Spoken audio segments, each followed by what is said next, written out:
Hello my beautiful buds. Welcome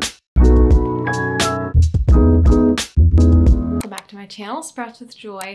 My name is Joy, and if you'd like to talk about plants, you're in the right place. We're coming off of summer, which was a time of growth and warmth, and I'm gonna miss it. I'm trying to have closure, say my goodbyes. I know we're like already nearing the end of September, but like, okay, listen, I'm still transitioning. It's actually been a pretty warm September where I am. I don't know about you. In my mind, since I grew up in Florida, I always considered September being a cold month or a fall month, which I think it still is kind of considered that in the Midwest, but it's a lot warmer than I expected it to be. I actually expected May to be more like what this is like right now. I don't know if that makes sense, but it's been in like the 70s and still pretty sunny. It gets pretty warm in the afternoons. And that's not at all what I expected September to be like when I moved to Ohio from Florida, but I mean, hey, I'll take it because I'm not quite ready for the warmth to go away quite yet. Anyway, let's get into these favorites. I'm really excited to show you how my plants have grown this summer. There's been a lot of growth. It's really fun.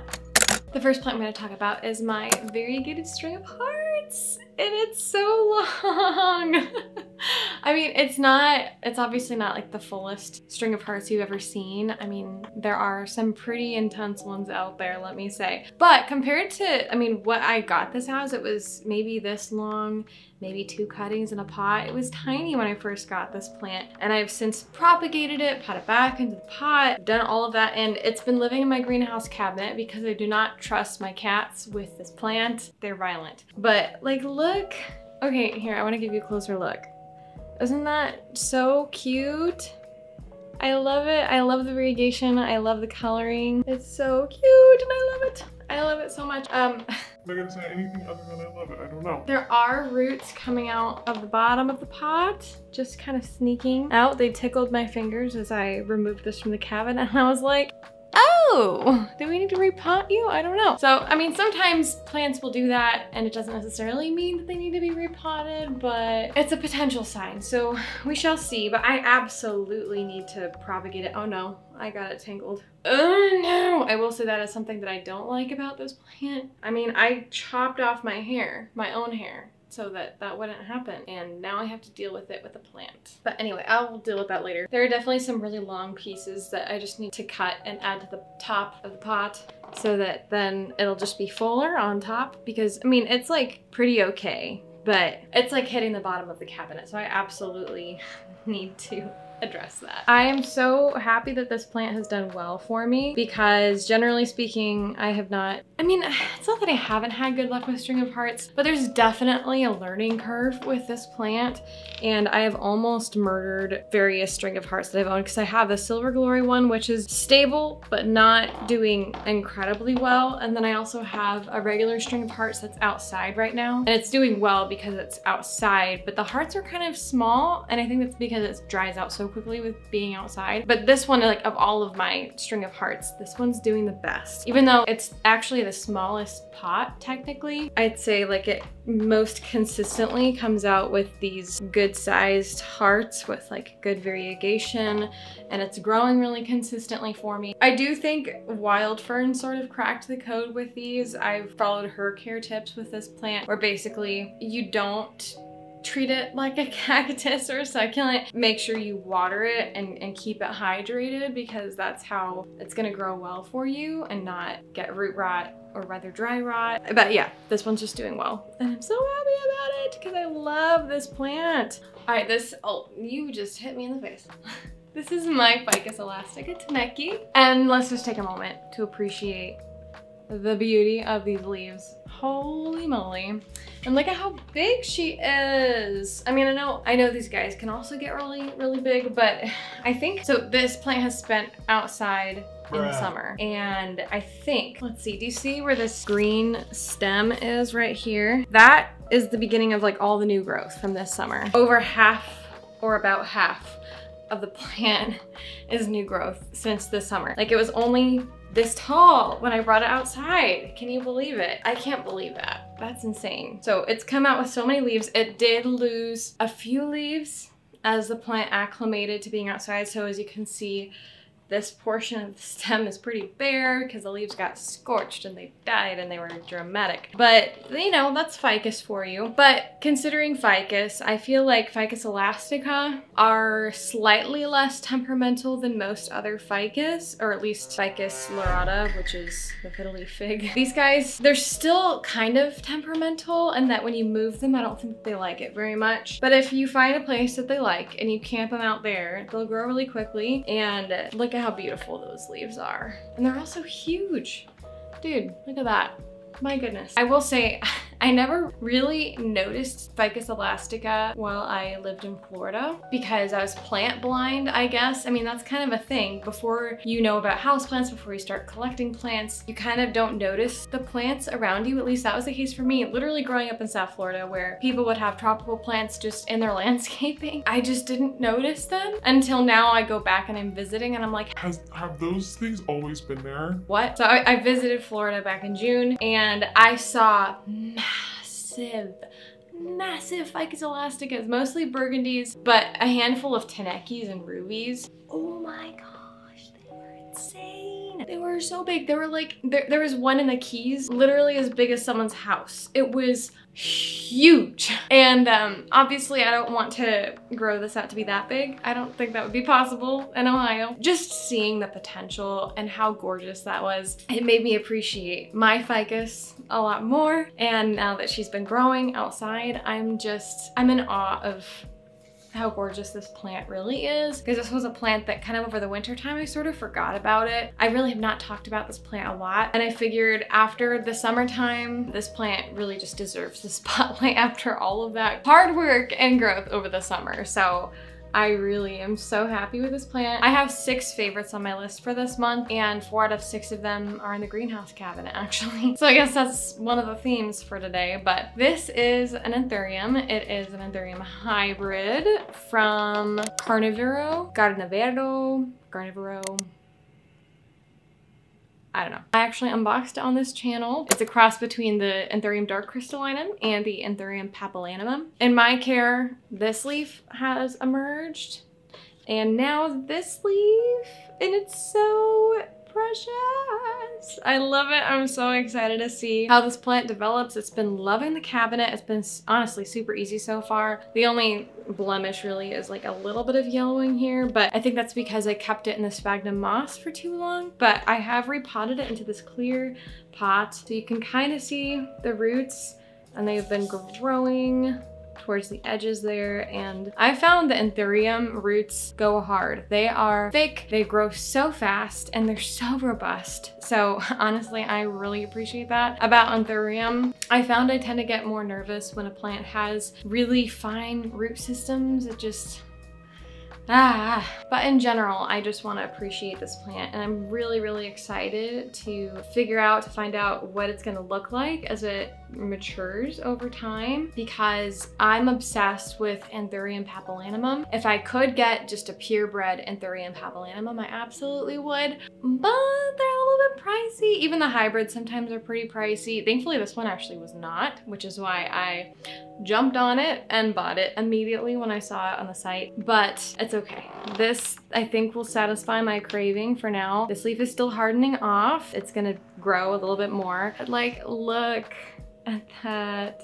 Oh, I love the color that it is as it comes in. I love the really subtle venation, and right here, what is that called? The sinus or something? Yeah, I really like the shape of that, which it was not like perfectly obvious exactly what it was going to be like when I first got it, but over time, as it's developing and growing, it's becoming more and more pronounced, like that like U shape there. Yeah, I'm gonna keep a close eye on this one. I'm really becoming an anthurium girly just a little bit, even though I only have like 8 anthurium. Let me know if you want to see an anthurium collection video, because my collection is very humble, but I'm excited about it and I love it, and I would love for it to grow over time. Speaking of anthurium, why did I say it like that? Here's another one. And this one I actually got is an itty bitty seedling, and it was so cute. And I really want to include it on this list because, first of all, I potted it up recently rather than being in sphagnum moss as well. I also potted it up. And also, look at this newest leaf right here. Ah! I love it. This is like the biggest leaf by far, and it's flawless because the leaf before this kind of got ripped a little bit, which was unfortunate. But this one is flawless. Look at that. Oh my gosh. So this is, I think I got it from Greenhues on Etsy. It's an Anthurium crystallinum cross with Doriaki. So that cross, then crossed with luxurians. Does that make any sense? Every time I try to explain Anthurium hybrids, especially if there's like a hybrid that was crossed with another Anthurium, my brain just breaks a little bit because I can visualize it, but I never know how to say it. So if you have a formula on how exactly to say it, being clear, let me know. It's a total mouthful every time I need to refer to this plant. Oh my gosh, I could stare at this all freaking day. So it has like the dimpling that luxurians has already, which I'm excited about because I don't have luxurians. I don't have any anthuriums like that. And it looks like it has minimal venation as well, but we'll see as time goes on. But it kind of looks like it has a pinkish border to the leaves already, which I think is a crystallinum trait. It's so cute, and the leaf is really round, which is more of like a Doriaki thing, I think. It's cool to see all the different characteristics emerging, but yeah, I'm excited about this. I've been rambling. Okay, time to move on. This is my philodendron gigas, and I recently extended the moss pole, and I'm very proud of myself because I made this moss pole like completely from scratch and I love it. Maybe I'll link the video where I did that originally and then the video where I made the extension, but it's working out so well and it's rooting into the pole. I don't know how well you can see that, but like it's loving this pole so much. And as you can see, look at these leaves. This is the newest leaf that just came out. It has such beautiful coppery undertones, and there's already a new leaf trying to make its way. I'm just like, this is one of my all-time favorite philodendron, at least right now, but admire it. It's so gorgeous. They're dark, they're velvety, they've sized up so well. Did I include this on my favorites last month?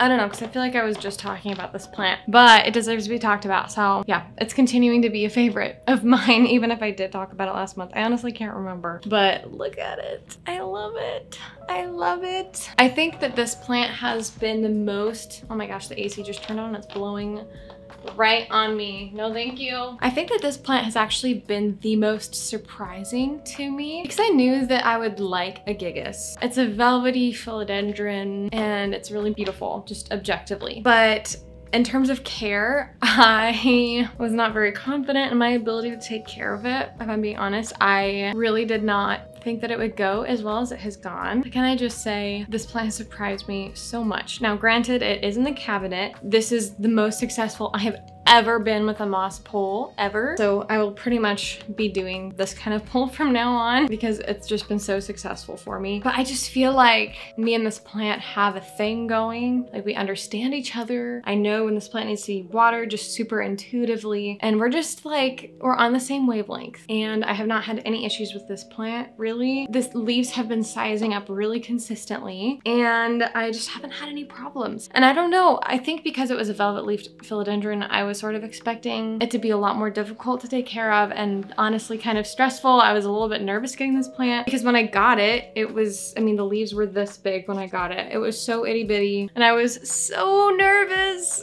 when I unboxed it and I saw how small it was and I was like, how am I gonna keep this plant alive? But here we are. And it's been wonderful and so unexpected, and this is forever gonna be one of my favorite philodendron. At least I hope. I hope that it doesn't go wrong horribly. I sized up the pot and I sized up the pole and we're on our way. Why, hello. This is gonna be really hard to show on camera, isn't it? But this is a terrarium, as you can see, and it is full of selaginella, wildenowii, as well as a begonia that I don't really know the specific species of, and peperomia prostrata, aka string of turtles. So there. I mean, I'll show you as best as I can right now, but I'm gonna have to also give you some B-roll, I think, to just get a better look at it. But it has popped off. I showed you a video on my channel of making this And it's like my first terrarium that I've ever made. But it's just doing so well. I just have it hanging in a south-facing window. It's in a macrame hanger in a south-facing window, but like kind of slightly offset from them, so it's not getting super, super direct light. Like it's not getting fried like a freaking magnifying glass. I mean, honestly, like this moss especially has just taken off. And the coolest part about it, you're not gonna be able to see it right now, but this moss, it's so delicate. It reminds me, I mean, it's actually technically not a moss, but it's somewhere between a moss and a fern. But my favorite part about it is that it's like iridescent in direct sunlight. It is absolutely chef's kiss. It has blues and purples. Hopefully I can get some good B-roll to show you, because obviously this is just not doing justice to what it can look like. It just kind of looks like a jar of dirt. No, not a jar of dirt, a jar of moss. But I think it's just really, really awesome, and I'm obsessed with it. And that's all. I need to make more terrariums. Actually, I feel like this would be such a good gift to a person that like isn't really a plant person, or maybe they are, but they're really busy, because this literally is almost zero maintenance. I made it and I have not watered it since I made it, about a month ago at least, if not 2 months ago. I literally have not touched this thing at all. I've opened it a couple of times just to look at it. I do not think about it actively in order to care for it. One of these days I'll have to add more moisture to it or something, but if you're looking for a really low maintenance option to introduce some more plants into your collection that really need high humidity, i.e. string turtles or selaginella or different begonias or ferns or photonia, I don't know, I just feel like this is such a great way to do it, and it's really fun. I think it's a really cool look, and so yeah, I'm really happy about that. Well, those are my favorites for the month of September.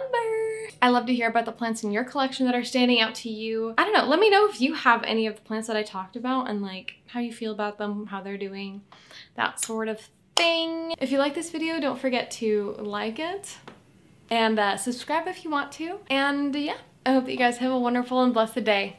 Bye-bye!